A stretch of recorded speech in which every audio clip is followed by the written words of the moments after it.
Americans consume about 300,000 tons a year of olive oil. We're consuming more of it, we're paying more for it. It's important to learn what we're paying for. I think that the market is changing. Consumers are getting closer and closer to olive oil. A good olive oil has to have a perfect balance between the spiciness and the bitterness. Italy is very concerned with its brand. It has the most famous brand for olive oil in the world, made in Italy, Italian extra virgin olive oil. It's the way to do it. I've definitely never had fresh olive oil until right now.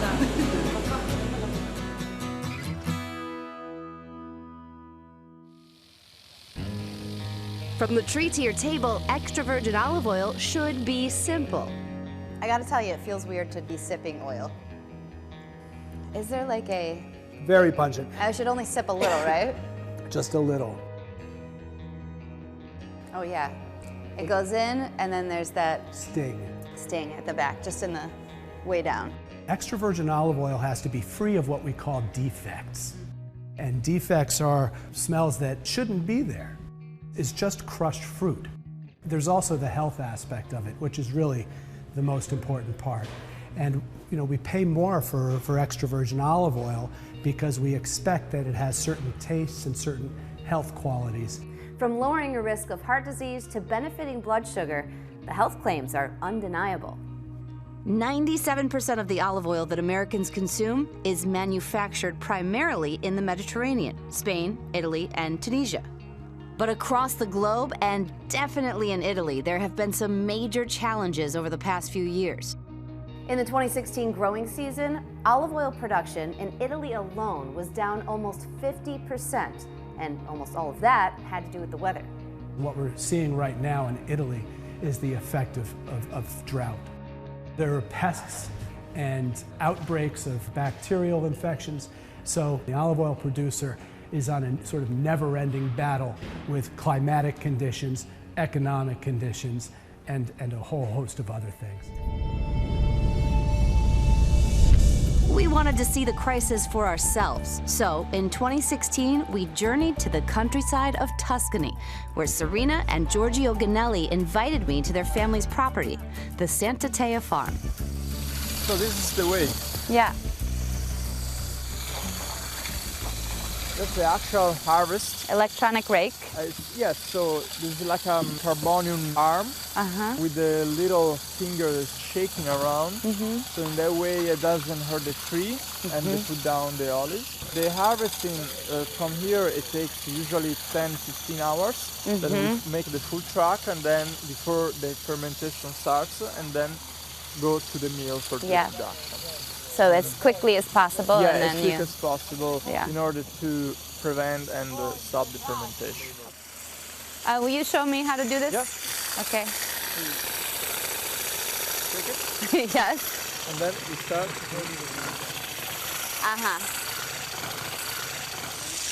No, you can keep doing it. No problem. Like a rough brush, a very shaky brush.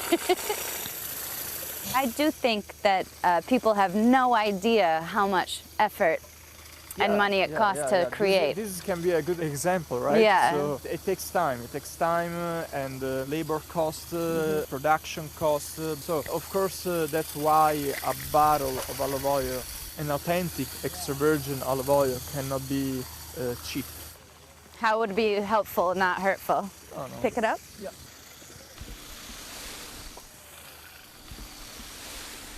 And this is the way it's been done for how long with the... Oh, forever. Forever. Yeah. Forever for the Ganelli family began in 1585 when they purchased the property. But olive oil was being made on the land long before then. From this stone that we found it during the construction of the building, we start from this date here, 1426. Wow. And they were putting olives inside, Yeah. and they were spinning with this stone. It's very heavy. It's kind of heavy, like this. Oh, wow. Yes. And and there was just crashing the olives. Well, this is very cool to see. It's cool, but it's cool to see, not to use it. Because this is not the way of making high quality extra virgin. If you want to make a high quality extra virgin, you need to use technology. And the Gonellis have the technology. Just steps away from that ancient mill is their modern facility. So the olives go in. It goes from here, as you can see. Oh yeah. Of course, they're still dirty, and we need to do other steps, but at least without wood, without leaves, without all those external materials during the production can be not good for the quality. Right. But despite their impressive operation, the Gonellis tell me over the past few years, 2014 and 2016 were two of their worst years ever. In the time that you've been producing olive oil, have you seen a significant change? Absolutely. The change, well, the weather is changing, and it's changing really fast. I just remember from 5 years to now, we had completely different situation. I remember 2014, everybody was saying it happened 1 year, can happen in the entire life, you know. And right after 2 years, we are in the same situation. Right.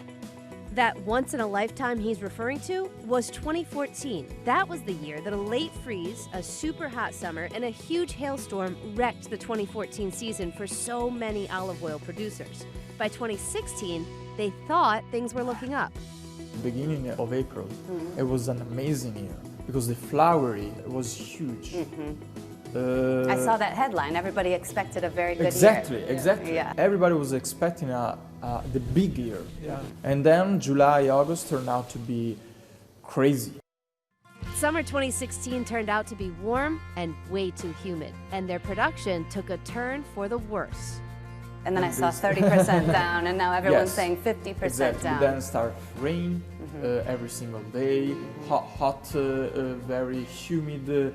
Giorgio says that too much rain is a problem because the olive basically gets too much water in it instead of oil. The olives need to be cold to dry the water inside. When we produce olives with full of water, there is not enough olive oil inside. That's the big issue. So too much rain is bad. Absolutely.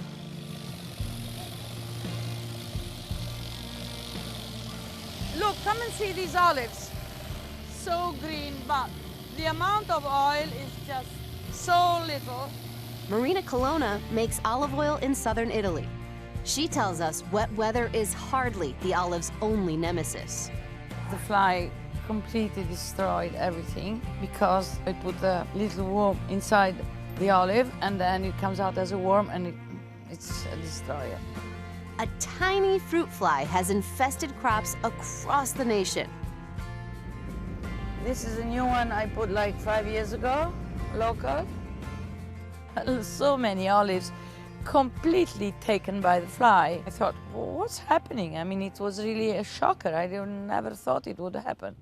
And it turns out it's such a big deal that there are experts dedicated to olive oil's new enemy. The greatest hope is that because this one has been a bad, you know, in the cycle up and down. Yeah. It's been down season.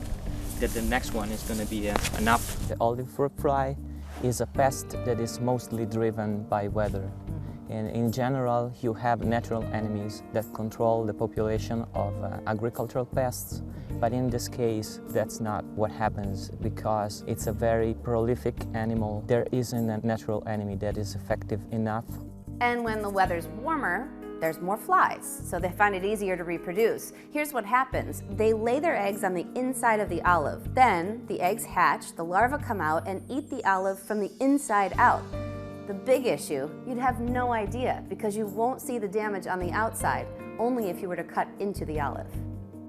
Whatever is going to affect the fly is basically weather related. What is the favorable weather for the fly? When it's mild and there's also water around, so the humidity is favorable, they tend to do well.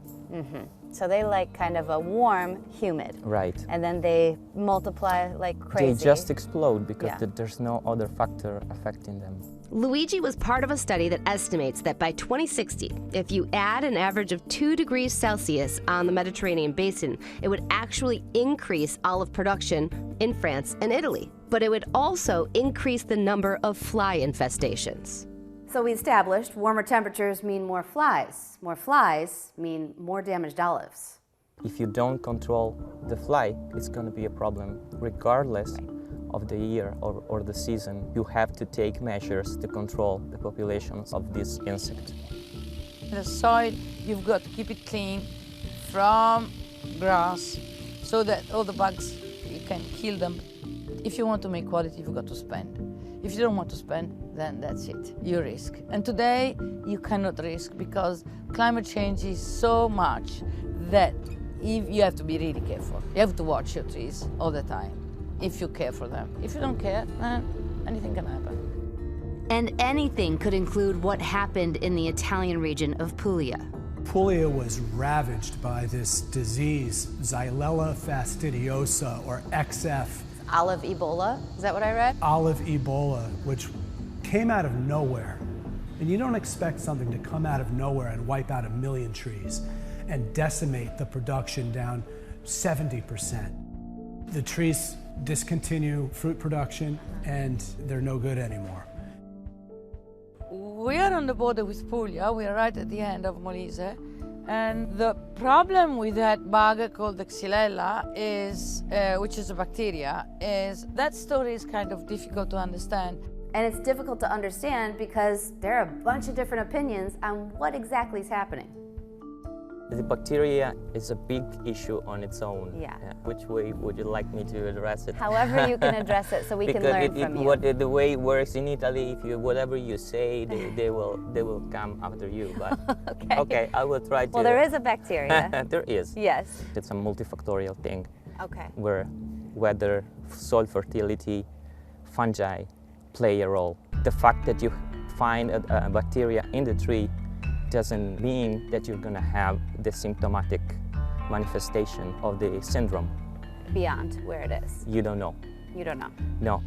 Now we're seeing it spread to Corsica and Majorca, and it has been found in other places. So, you know, it's something that the scientific community and the agricultural community is paying very close attention to. And hopefully they'll be able to prevent such a serious outbreak, but who knows? So now you see, from the fly to the bacteria, in Italy there are a host of problems with olive oil. But what does that have to do with you? They were saying that price shouldn't be affected too much because they'll use the bumper from the year before. That's right. They keep it in big tanks, yeah, and they release it when the market conditions are right for them to do so, so that there is a reasonable stock supply, which they will be using. So then again, you know, we're going to the store and we're buying, you know, what we think has a 2-year shelf life, but it's already been there for at least a year, if not longer. Right. And those carryover stocks, that's really often what we're consuming. And there's nothing on a bottle that says that. Made, produced, bottled, and handcrafted, or whatever all the words would be. There's nothing there to tell us that necessarily. Well, there is a harvest date, okay, and if you can find that, that's the best indication for the true shelf life, yeah, or the true freshness of the olive oil that Do you're very buying. many producers put that on the bottle? More and more. But when we went to the grocery store, finding a harvest date was not easy. There's absolutely no date on this. So No date there. I don't see a date on this one. Harvest date October, November 2015. Okay.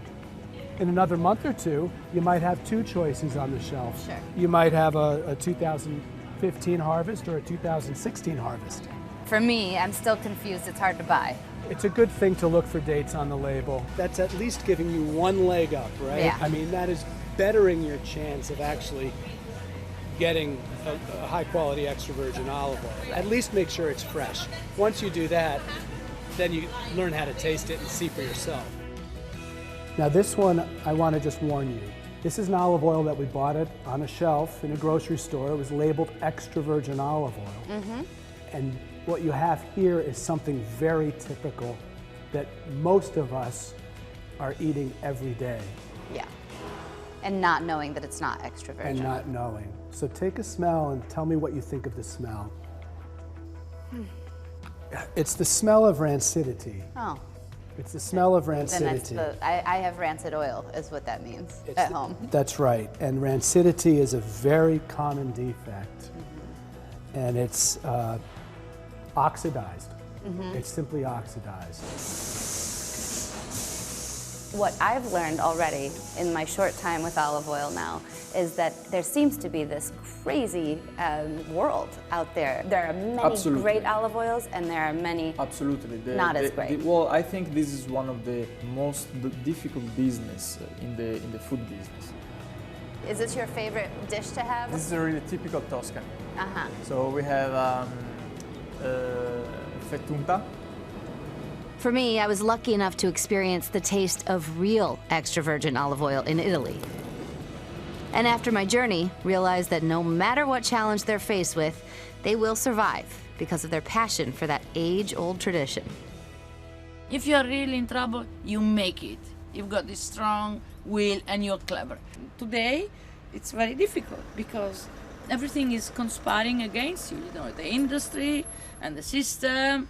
And so you got to try to keep your company, try to keep your farm, and try to keep your living nice and looking after your trees and making a good oil. And okay, if you can make it, that's you're lucky.